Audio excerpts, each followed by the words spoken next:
Hey guys, just have a look at this aircraft climbing out of Bagram airfield in Afghanistan.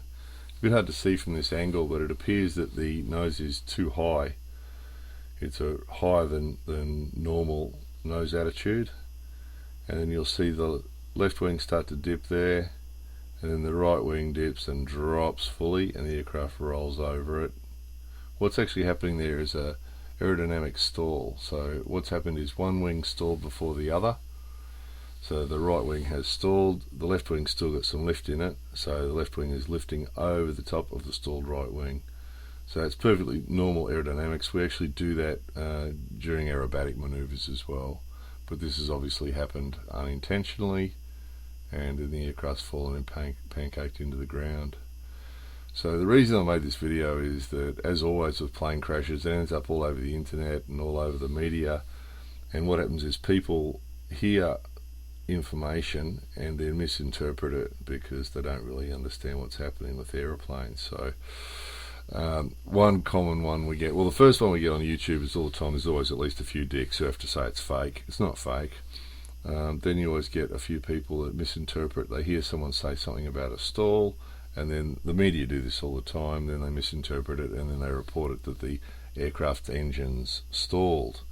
When you hear the word stall in relation to aeroplanes, it usually has nothing at all to do with the engines. Usually if there's an engine failure, we call it an engine failure. When we talk about stalling in relation to aeroplanes, it's talking about an aerodynamic stall, which just basically means not enough airflow over the wing to keep the plane, to give enough lift to keep the plane in the air.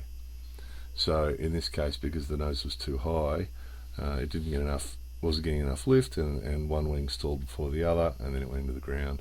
So what could cause that could be too much weight rear of the center of gravity, so they haven't loaded the aircraft properly and had vehicles in it. So it's possible those vehicles weren't put in the right positions, or if they moved during takeoff, if the vehicles rolled back in the aircraft, that could have caused it. It's possible that pilots were doing a tactical takeoff because it's in a war zone, so it's possible they're trying for a steep takeoff and just made it too steep and it was pilot error.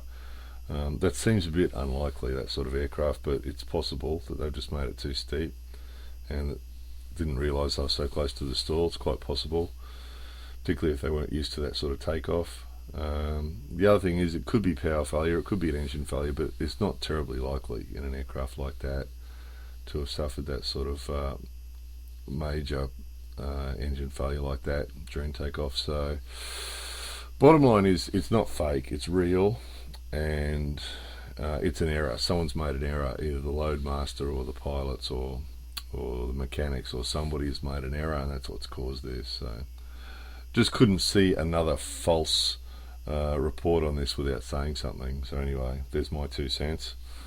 More videos coming soon.